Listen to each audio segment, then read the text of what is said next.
Try looking away. This dramatic, intimate study of a knot in a wood texture received a score of excellence in the National Image Salon of the Professional Photographers of Canada, also known as PPOC. It then became a part of their loan collection. Loan collection is a curation of 40 of the most impressive images accepted for exhibition in the annual PPOC National Image Salon.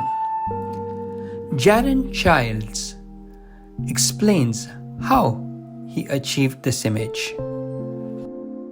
Welcome to Award-Winning Images Explained. My name is Manpreet and I'm your host.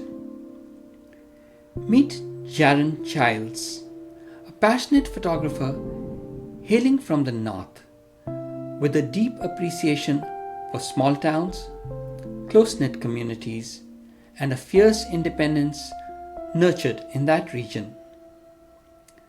With a background in civil engineering, Jarron embodies the traits common to engineers: intensity, drive, commitment to improve, and a healthy dose of OCD. An esteemed member of Professional Photographers of Canada, also known as PPOC, Jarron has not only earned 14 national accreditations for his outstanding photography, but has also secured his Masters of Photographic Arts. So welcome, Jarron. Hello. Welcome. Being a teacher and a photographer, do you also teach photography? I do. I've taught a couple courses. My favorite ones to teach are flash courses. That's Yeah? I find that's an area where most people are really timid. Uh-huh. So I like teaching those ones. I don't know. I just find right now there seems like everyone's teaching stuff. So I don't jump on it too much. I tend to go the opposite way of mainstream. So it seems like everybody has something to sell or teach or whatever. But if somebody needs something, I'm more than happy to help. But yeah. So this is like studio flashes you're talking about, or off the Yeah, camera like flashes? off camera, I'll probably date myself here, but there was a Strobist movement a long time ago, Yes. and I really fell in love with it. It was something that was both technical Mm-hmm. and unique. You could create stuff Mm-hmm. that was really extraordinary, Mm-hmm. and I like that technical side and being able to do things that people normally couldn't create. And Mm-hmm. Strobist was a real good starting point. James Hodgins was another guy that in PPOC that was into that kind of stuff, and he helped with my confidence on that. And then probably the most famous Strobist or speedlight guy is Joe McNally, Yeah. and he's just done some crazy stuff, and he's one of my favorite authors and inspirations. But yeah, that kind of technology and use of it is super super exciting for me. So Mm-hmm. yeah, I like to teach that kind of stuff. Nice. Now, how did photography begin for you? And at what point did you realize it was more than just a hobby? Well, photography for me started with my brother. My brother, he was on the yearbook for our school, and I should preface this that I'm old enough that I started in film.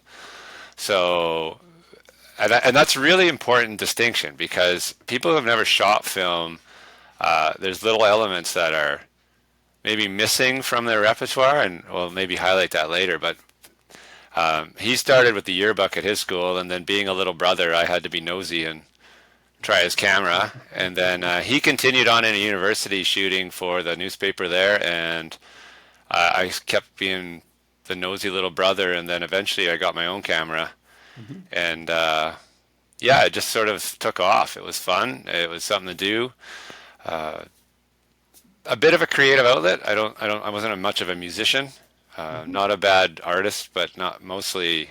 It's just fast, easy, fun, and a little technical. And then somewhere along the line, that anal retentive engineering side took over, and it started growing pretty fast. And somebody offered money for it, and then you're like, hey, this is kind of cool. I can get paid and do this. That's right. Uh, and that was sort of the first steps, and then it just sort of blossomed into how do you do the next thing. And Hmm. so I suspect the pathway for most people is wildlife, or not wildlife, but landscapes. Hmm. And then normally somebody asks to take pictures, a family or something like that. And then for me, it jumped to weddings. And Hmm. I was super fortunate. And I just want to take a second to give a shout out or proper respect to a former PPLC member. He's retired now, but Bill Davis. Bill Uh-huh. Davis let me tag along a couple summers for weddings. And that's back in the Hasselblad days. Hmm. So I don't know if you've ever shot Hasselblad, but the winding the film, keeping track of the Yeah, yeah, backs, that was an eye opener, and it was really exciting. And hmm, you only had one shot at getting some of these things. Like it wasn't yeah, the digital age where you can just yeah, blast and check. yeah. So that was I really liked that era. That was a really fun era. So yeah, my brother was the start, and then just some colleagues and friends that we had. So Yeah. I know. I used to shoot an RB67, a Mamiya. Before okay. that, I had a Sinar 4x5. Oh wow. But I've assisted photographers where they had a whole bunch of Hasselblads and running after them, changing the film while they're walking. Yeah, And yeah. he'd say, "Keep your back to the sun." Yeah, passing the back, keeping the 400 from the 100, or it's like separated, and Yes. yeah. So I know you mentioned Joe McNally, and he's an amazing photographer. Are there any other photographers that have inspired you in your work? I would say sort of through different points in time. Hmm. Uh, in the film days, I moved from like the little automatic film to a Pentax K1000, which I still own, Hmm. Hmm. and I got in a slide because slide had really rich color. But if you Hmm. shot slide, you know that the tolerances for making a mistake are really low. I want to say Yeah. maybe 3 stops, something like that. Hmm. Hmm. So that led me to John Shaw, and I don't know if anybody knows John Shaw because this is ages ago. Hmm. But John Shaw, like Ansel Adams, had a way of metering scenes in his mind before he shot them. Yeah. So if you've heard the Sunny 16 rule, he'd Yeah. start with that. He had different gradations for greens, for things like that, Hmm. how to meter. Hmm. And that technical side I thought was brilliant. Hmm. And so you could have a fully exposed shot in your mind before you Yeah. even picked up the camera. And then Right. I just thought that was brilliant. So I still have John Shaw's books. He's got 4 or 5 of them. They're all on nature and wildlife photography. Uh-huh. But again, it's dated because it's film. Yeah. And Yeah. now Yeah. you've got Yeah. a histogram and a Yeah. viewfinder, so you don't really have to Yeah. think as much. Right. But I think that laid a lot of foundation. Yes. So yeah, that was John would be the early part, and then yeah, Joe McNally definitely in the Flash era. Hmm. And I don't know if I have anybody right now that's I follow too much other than Joe. Uh-huh. Yeah, it's just Well, the way she goes. yeah. Yeah, the Sunny 16 rule I know it's very popular. In fact, the Kodak roll used to come with a piece of paper that had the Sunny 16 rule written on Okay. it. Yeah, yeah, So every time if we used to throw away that piece of paper, but if you opened it and read it, they had the Sunny 16 rule right there. yeah, yeah. These all the people who've Okay. only shot digital are going, "What are they talking about?" I have no idea. Yes. Well, now this image, try looking away, that we're going to talk about today. The original subject seems to be like a fence or a table or a stump. Am I Yeah. right? Yeah?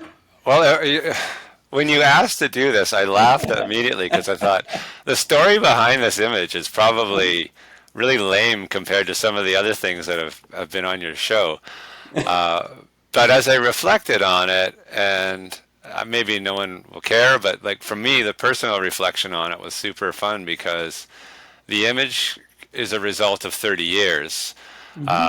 Not planning. I wasn't planning to take a picture of a knothole on a fence or something for 30 years. It's just the way I shoot now, though. And when you look at a collection of my work, and I have a collection, you start to see trends. And I think that Yeah. was really, in the last few years, has been really an exciting trip for me is to figure out what is where am I at now? Like I've gone through the landscape, I've gone through weddings, I've gone through portraits. I've tried all those things. I've got accreditations in them, and you just evolve. At least I Mm-hmm. evolved, wherever you are, whatever you're doing, like you have to do your own thing. But for me, Yeah. certain elements faded. Like weddings, I like doing weddings. I think I did them for like 10 years, but they caused weekends. And weekends became a priority for me for other reasons, family and other Yeah. stuff. Portraits were cool. I liked doing portraits, but then it was booking, timing, again, family obligations, children come along, so things start to fade. And so where I'm at now is I would call myself an opportunistic photographer. I can't plan images because Mm-hmm. I have a 3-year-old and a 6-year-old, Mm-hmm. and they change plans very quickly. Yeah.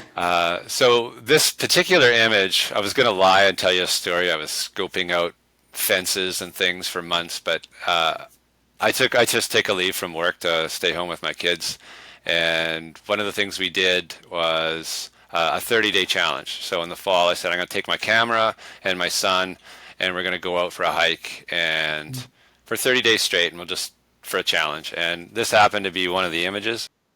That's the original, Yeah. and it's pretty boring.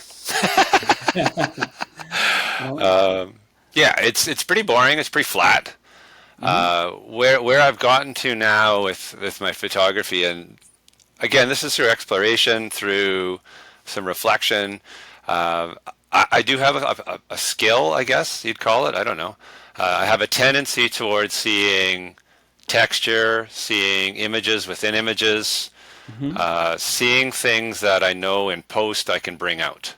Mm-hmm. I'm not a huge post person. I'll talk about that later, but like that's what I started with. That's just a straight raw capture. I want to say it's a fence in my neighborhood. Mm-hmm. I'm not even sure. And then it ended up looking like that when I was done. And it has most of the elements of a traditional structured photograph. Mm-hmm. The circle is on a third. Yeah. There's like kind of leading lines. There's darkness and Mm-hmm. light. Your eye tends to go to the light Mm-hmm. generally. It wasn't an image that spent months in the making, Mm-hmm. but in essence it took 30 years to make it because it's just Yeah, been that. that's Yeah, how you see things now in yeah, and frame. when I enter competitions, especially image salon for PPOC, I tend to put like 20, 30 images into a folder, and then we have a pretty tight group here that we all look at it, we toss things in and out, and I strongly recommend you do this because you get lots of feedback. Mm-hmm. But you put in your best images, but you also put in some okay images, Mm-hmm. because otherwise sometimes your best images will get culled Mm-hmm. before they even get a chance to be your best. Mm-hmm. So like for me, like you can see, I'm color, fairly simple, not a lot of planning. And again, these aren't finals; these were just things to start with. There's Mm-hmm. our famous icon. Yeah. So the one we just looked at, just things like this, and they're simple. This is just where my photography is at.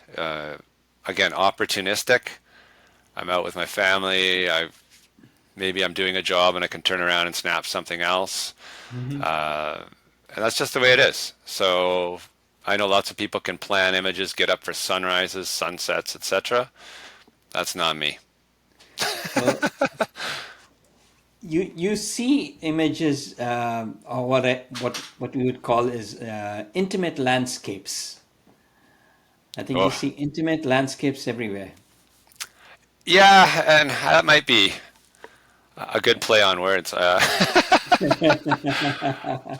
I just see things, yeah, within pictures. Another PPOC colleague, Lois Nuttall, she's always laughing at me because I'll look at her image and then I'll say, "Well, can you crop in tight on something?" And there's usually a stronger image within her images, and Mm-hmm. that's generally how I shoot. And it's one of the reasons I actually went to a larger megapixel camera because when I was going through a lot of things, I would find I'm always looking at other like smaller pieces, and I needed more Mm-hmm. resolution. So it's, yeah, again, it's this evolution. If you ever get a chance to really spend like 30 days just shoot anything you want, like pick a Mm-hmm. camera, pick a lens, switch it up every day, and then reflect on who you are and what you shoot, Mm-hmm. super, super insightful. Uh, Wow. I know it's I, hard to do for some people, but it really, I don't know, for me it was eye-opening. I got to try that. It's hard, especially if you're working. Yeah, I know. Uh, Well, talking about camera, what was your choice of gear? Such a loaded question, eh? People always ask Yeah, me, "What do you shoot for the camera?" yeah, yeah. My political answer would be, you would be hard pressed to pick up a camera right now that's not amazing. Yes. So in that regard, I do shoot Canon. I've shot Mm-hmm. Canon since I left film. Well, actually, even when I started film. Mm-hmm. Elan 2, that's what it was. Sad I got rid of it. Then an EOS 3, first ever eye-controlled autofocus, was super cool. Mm-hmm. And then, yeah, I've just been on Canon ever since. And I've played with Nikon. I've played with everything. I love playing with other cameras. It's always fun to see what cameras can do. Mm-hmm. But it really is just a tool. And Yeah. I hate when people promote like a brand over another brand. I know some people are sponsored, and I totally get that. Mm-hmm. But it's just a tool, and some Yeah. tools fit you better at different times. Mm-hmm. I have a Canon 5D Mark III, Mm-hmm. and of all the cameras I've used, it's probably the best color.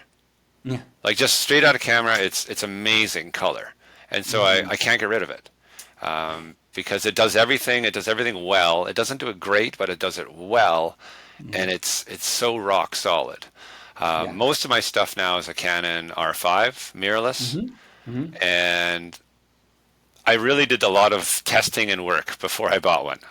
Yeah. And I would strongly recommend, if you're thinking of switching, you do the same, because I would say personally the image quality, Mm-hmm. there's no real difference between a DSLR and a mirrorless. In terms Mm-hmm. of, if you put the two files side by side, you'd be really hard pressed. Yeah. Where you get some advantages between mirrorless and DSLR is on other things. Like for me, my eyes are going. Mm-hmm. It's just in the last few years, so I can't actually.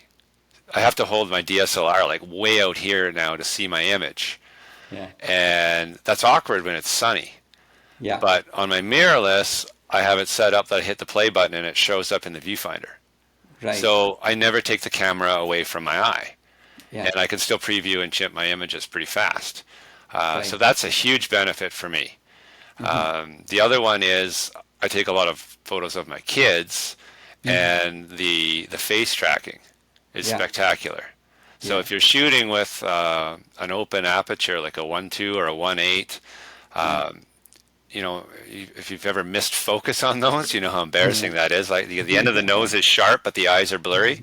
Yeah. When the mirrorless lock onto the eyes, it's pretty reliable, and so in that Yeah. regard, I love that part. Yeah. I shoot a lot of sports. That's probably my Mm-hmm. main topic now, and I don't mind the DSLRs because Mm-hmm. some of the mirrorless tracking stuff when you're shooting basketball can jump to all the faces, Mm-hmm. and it isn't necessarily an asset. Mm-hmm. The DSLR that I shoot with does just as a nice a job. You still need some Yeah. skill, like you need to know Yeah. what you're doing and move your focus points around. So Yeah. I wouldn't, if anyone was thinking about switching, I would say do some research, borrow someone's, try it. Mm-hmm. I don't think you'll see an improvement in image quality, but you might see an improvement in image capture via all the neat technology that it has now. Yeah. But it's not for everyone. But I'm a Canon guy, Right. so there. Yeah. Yeah. No, I totally agree. I got myself in the R5 last year, and for my architectural work, it doesn't make too much of a difference. But I do shoot wildlife, and that there it's a game changer. The eye autofocus is really helpful. Yeah, yeah, for sure. Yeah. So, I would love to learn how you created this look. Again, 30 years in the making. So I started with the film, decided I was on the fence, film, medium format, stay with it or move to the new digital, move to the digital, which of course meant moving to Photoshop and editing software. And for years, I could do Photoshop like crazy. I taught courses on Photoshop. Um, I've walked through every edition of Photoshop, every edition of Lightroom, and along the pathway, I just got, I hate to say this, I got sick of editing. I didn't like sitting at a computer. Hmm. So I would say for me, I do 95% of my editing is all done in Lightroom. I don't spend a lot of time with layers or um, like hours on images. I just don't do it. That's just Hmm. me. It's probably because I have, and I don't, and again, this is not judgment for anything or anyone, but I distinguish between photography and digital art or photographic art. They're separate pathways for me. Hmm. So I like photography. I like the capture of an image. I like the technical side of it, the pre-work, the getting the image, and Hmm. then the post work is just to sort of bring it alive a little bit more, but I don't want to Hmm. spend hours. So Hmm. for this one, everything on this one is mostly what you would do in a darkroom. Hmm. So increased saturation, dodging and burning, just playing with the cropping and things like that. Hmm. Uh, Yeah. these are the masking areas. Hmm. So you can see there's just a gradient filter, a little bit of a highlights and darkness, Hmm. making that tear shape just pop a little bit. Again, everything you could do with a dark room, Hmm. you'd have to be good in a dark room, don't get me wrong. Hmm. And that's just where I'm at. That's what I like. Hmm. So in some ways, I'd love to see a resurgence of the photographic art, the art Hmm. of photography. Right. I doubt it'll ever happen. And maybe a distinction or separation from the digital creation side, which is still amazing, and there's some wild images out there. But just Yes. going back to like solid captures, I think Hmm. there could be a lot of fun in that. And Right. again, there's no judgment there. That's just what I would like to see. No, now Lightroom has become extremely powerful,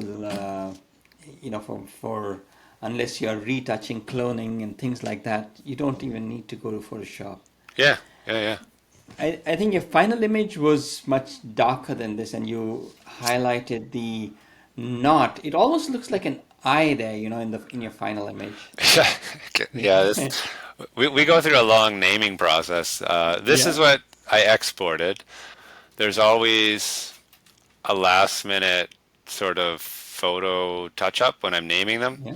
Mm-hmm. and I probably did a little bit more work in like the last second on Photoshop. Like I noticed there's a Okay. little bit of a piece here that's no longer in the original. It was there.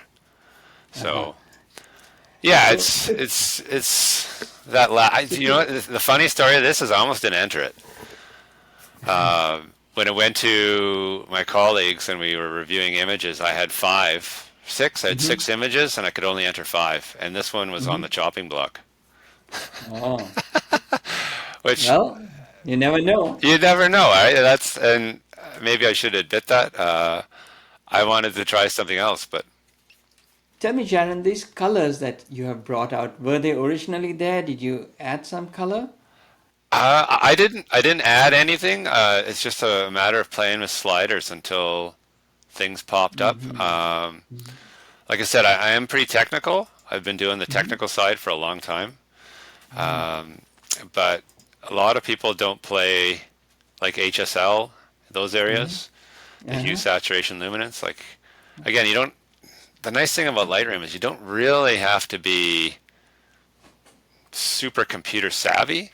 It's a Uh-huh. slider. Just grab it and move it and see what Right. happens. Right. Um, and is this where I promote like my presets and I try and sell something?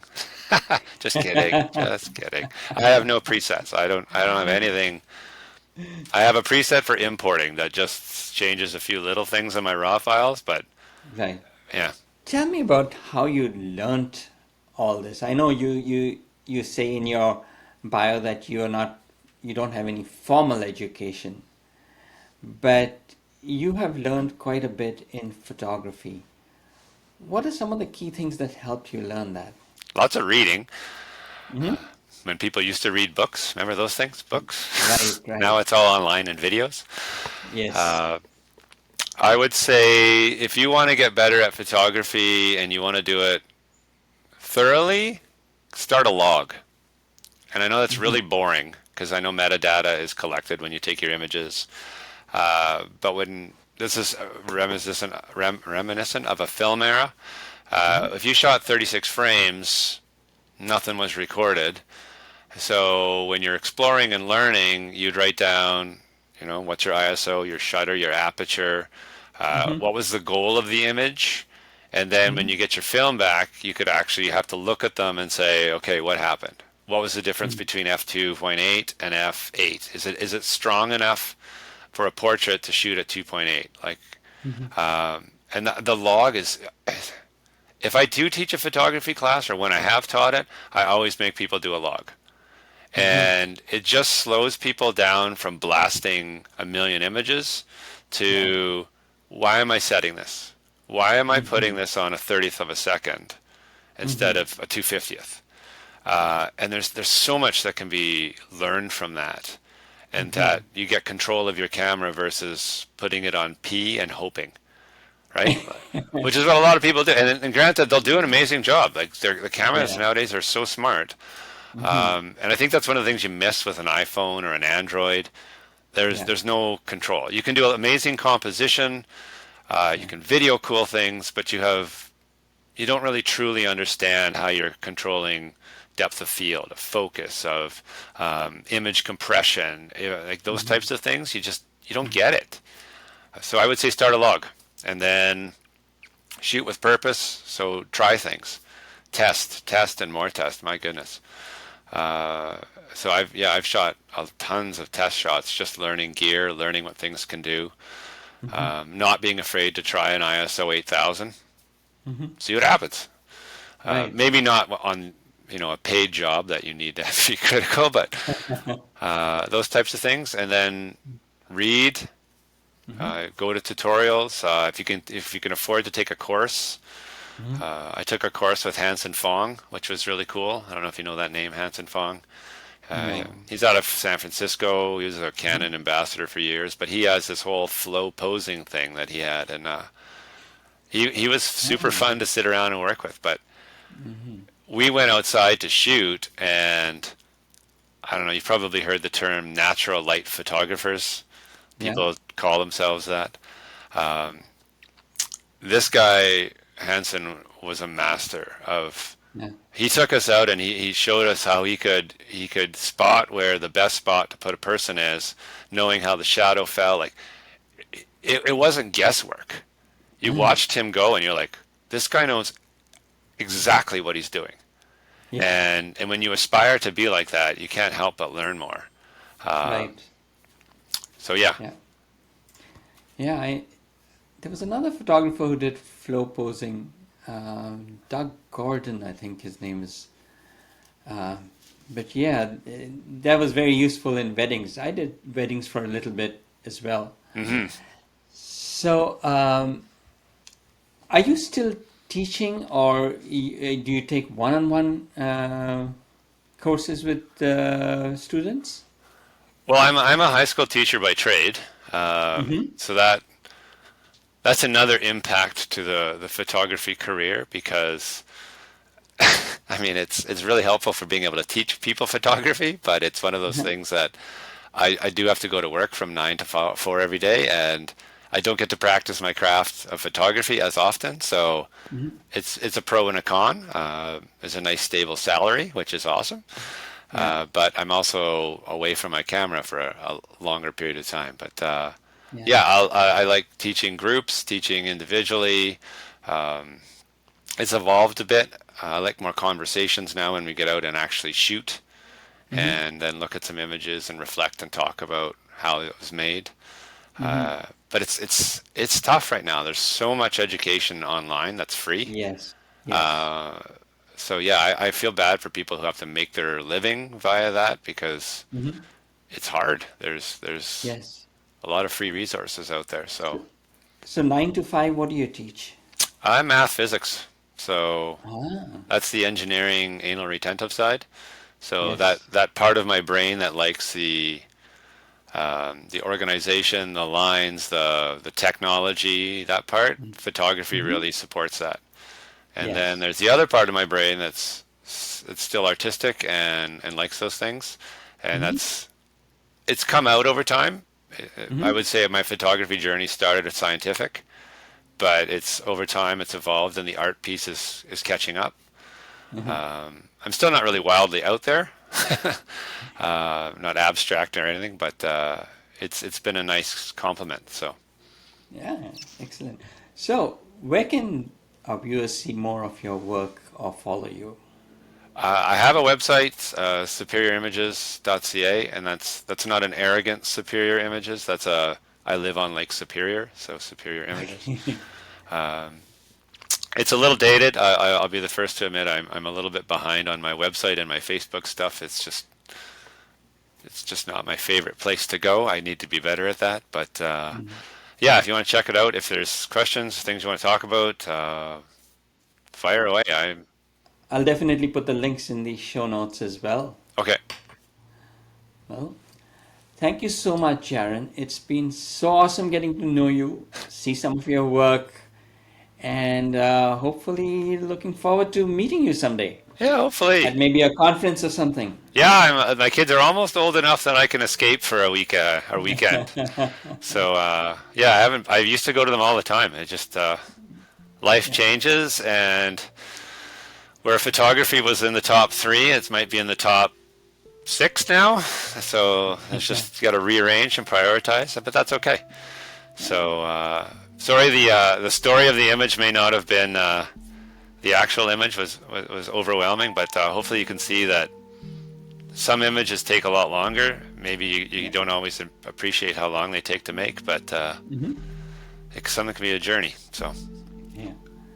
Well, that image was stunning to look at, and it doesn't have to be complicated to be stunning.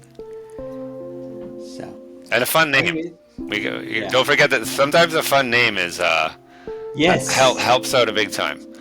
yes, and I think title also plays a part in number of competitions. Absolutely. Anyway, thank you for listening, following us along in this episode. If you liked it, remember to subscribe and give this video a like. Thank you.